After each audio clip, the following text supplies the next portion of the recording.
That seems good. That seems like a good position.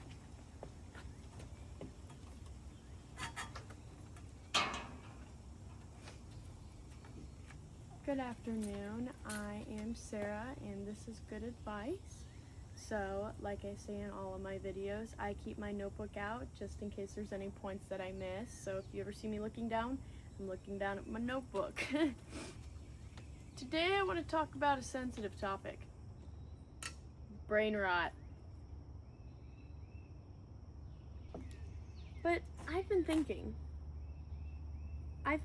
that we should turn brain rotting into just a really bad hobby that we can get out of. And I think that's a fantastic idea. I know that the joke brain rot started like a long time ago, and we made a bunch of like memes and like posts about like haha brain rot, like we're all like brain rotting, haha. But then it kind of never stopped, and we all kind of fell victim to actually doing said brain rotting. Like anytime somebody's on their phone, they're like, oh, you're brain rotting, or oh yeah, I'm just going, like I've been brain rotting for hours. So it's actually become sort of a problem and not just something we joke about anymore. If you think about it, I bet you don't even remember the last 5 to 10 videos that you just watched. Maybe even including this one.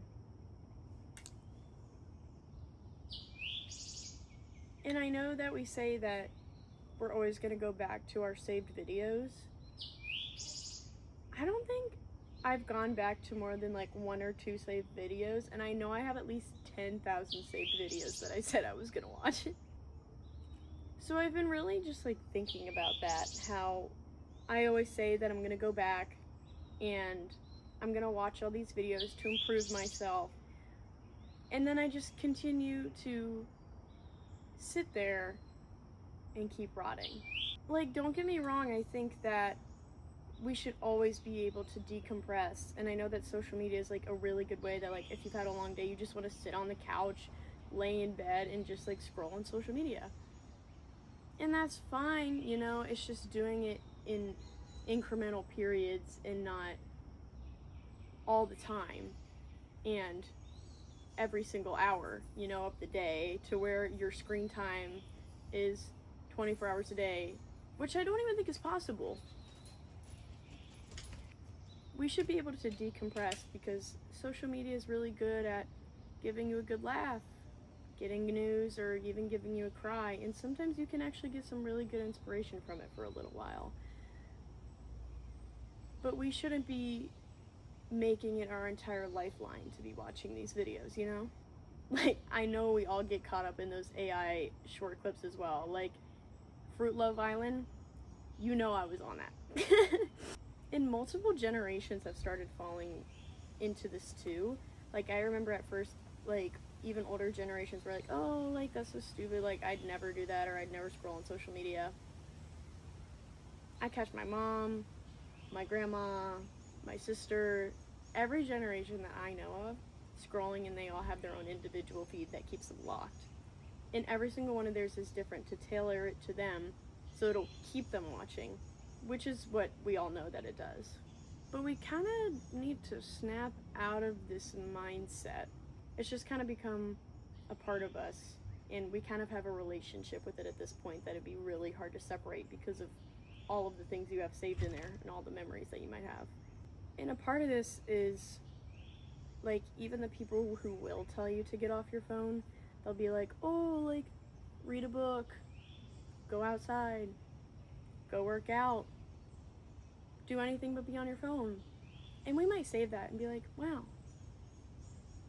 that's really inspirational. Maybe I should do that. And then we continue to scroll. And like, you might be able to like do these things for like 5 minutes, like get off your phone, read, work out, but you probably will get bored really easily and maybe even fall asleep, since these things have maybe not been incorporated into your routine before, you know? And we can't just put these things into our routine right away and just say, we're gonna do it.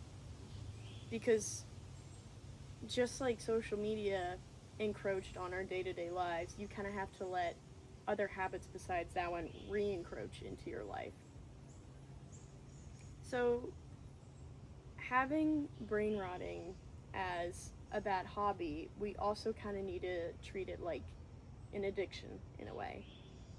So social media addiction is real, and we've all seen it, we've all heard of it. We're just kind of like, okay, whatever, it's a part of our day-to-day lives, so be it. It's just a part of my life now, and everyone's typically fine with that. But if there is a part of you that wants to work on other things, but you physically cannot get off the couch or get out of bed just because like you can't get off your phone, that's a real thing. I've had that multiple days before, especially since I like have ADHD. Like, something that'll keep my attention span every 5 seconds and constantly keep me locked on a video, of course I'm gonna want to keep watching that, but like any addiction, if you have even just like the slightest willpower to not be on it as much all the time, I think that's a really great place to start. Like me, for instance, I do social media in content creation, and my passion is making YouTube videos. But I've started to come to the point where, unless I'm doing social media for my work, or editing videos for myself, or doing some videos for my channel, or adding to my stories, that I try to not be on it as much as possible, and the only time that I'm on it is if I'm working on something for myself, instead of watching other people. I do watch other people for inspiration on videos and just maybe things that like I like and observe, and I'm like, wow, maybe I should incorporate that into my routine. But I try as much as possible not to get locked into it, because there's so many things that I haven't gotten done before that have really thrown me off for weeks and months, because my routine was so off. Like a few months ago, I was really into waking up at 6 a.m. And then as soon as I graduated college, it kind of all went out the window, and I stopped doing that completely. But I also did need to lower my cortisol levels, and waking up that early with lack of sleep from being on my phone did not in fact help.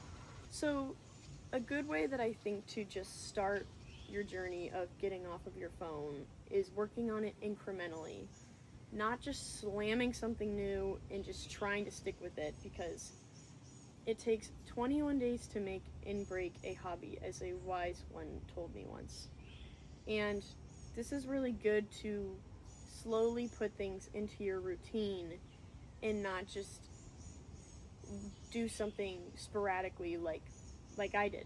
Wake up at 6 a.m. and expect yourself to do it forever, or go to the gym every day and expect yourself to do it forever, even if you've had no workout experience, or do hobbies that you expect to be advanced at.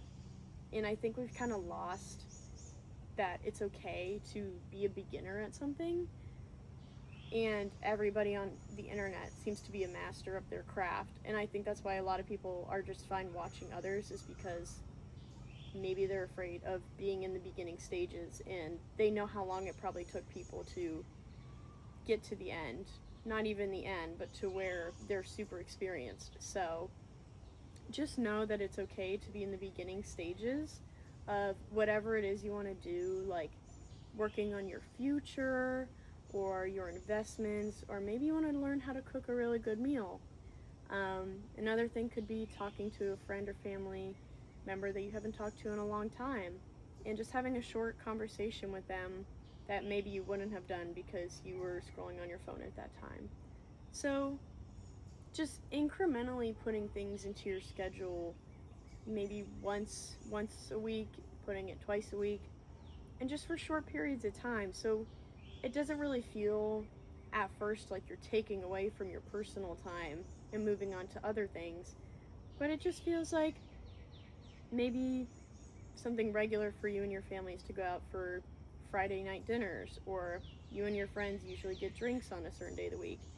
Just certain things like that that you can continue to add into your schedule to do things besides being on your phone. And I know how hard it can be, because I've had this issue probably since I was like 9 or 10 years old. Before, like, maybe reels were even a thing, I was always on computers and social media playing games and editing and all these things. And I know that addictions come back all the time, especially with like having a short attention span, and maybe one of the only things that can keep your attention is being on social media. And it's okay to fall back into these habits, but just know that there's always something greater waiting for you outside of your phone, and that you can always be the best version of yourself um, at any time. And you may think, like, oh, I'm already done for, like, I just rot every day, and, like, I'm already done, I'm just gonna keep going on this path. That's not true. So many people have changed their life many years beyond their youth, or just any time in their life. No matter how young or old you are, you can always change what you want to do in life, and you can become exactly who you want to be. And it's just getting out of that habit of being comfortable with what you are and realizing what you could be if you really put your willpower to it. So, all in all, try this week to incrementally put something new into your schedule, and just repeat to yourself, my brain rotting is just a bad hobby, but there's something greater waiting for me on the other side.